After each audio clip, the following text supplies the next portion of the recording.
அனைவருக்கும் காலை வணக்கம். ஒரு வருத்தமான செய்தி என்னன்னா, அந்த வீட்டுக்கு மேலே பாருங்கள் லைன் கம்பி தெரியுதா? அந்த லைன் கம்பியில் ஃபஸ்ட்டு ஹஸ்பண்டு போயிருக்காரு. அவர் விழுந்தோடனே அவர் ஒய்ஃபும் போயிருக்காங்க. 2 பேருமே ஸ்பாட்லேயே காலி ஆகிட்டாங்க. இந்தமாரி வீட்டுக்கு எதுக்க நமக்கு லைன் போணுச்சுன்னா ஈபியில் நம்ம சொன்னோம்னா காசு கொடுத்து அந்த நம்ம சர்வீஸ் பைப்பு இருக்குது பாருங்கள், பைப்பு போட்டு கொடுப்பாங்க.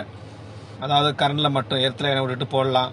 இந்தமாரி ஒரு யார் வீட்டுக்காவது எதுக்க போணுச்சுன்னா இந்தமாரி போடுங்க. ரொம்ப கிட்டக்க இருந்துச்சுன்னா இந்தமாரி வீடுகளை கட்டாதீங்க.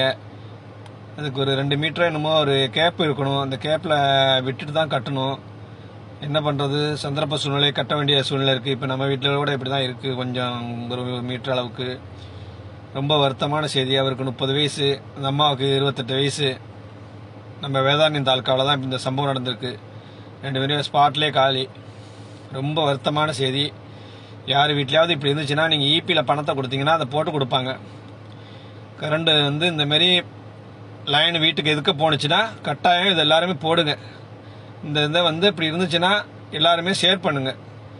இந்தமாரி சம்பவம் நடந்திருக்கு பாருங்கள். பக்கத்தில் பிள்ளைங்க விளையாண்டா ஒரு பைப்பு கைப்பை விட்டால் கூட ஒரு கம்பியை போட்டுச்சுன்னா கூட அப்படியே பிரச்சனை ஆகிடும். மேலே கீழே ஏறிச்சுன்னா ரொம்ப கஷ்டமாக இருக்குது பாருங்கள். இப்படியெல்லாம் நம்ம தான் ஜாக்கிரதையாக இருந்துக்கணும். இதுக்கு சர்வீஸ் பைப்பு நம்ம போடலாம். ஈபியில் பணம் போட்டோம்னா ஒரு சர்வீஸ் பைப்பு குழாயை வெட்டி அவங்க போட்டு கொடுப்பாங்க. போட்டு கொடுத்து இந்த பக்கம் டேப் ரோவில் போட்டுட்டு அந்த பைப்பு அந்த பக்கம் போகாது. பெரிய லைன்லேயே போடலாம். நம்ம அந்த பைப்பு போகாது.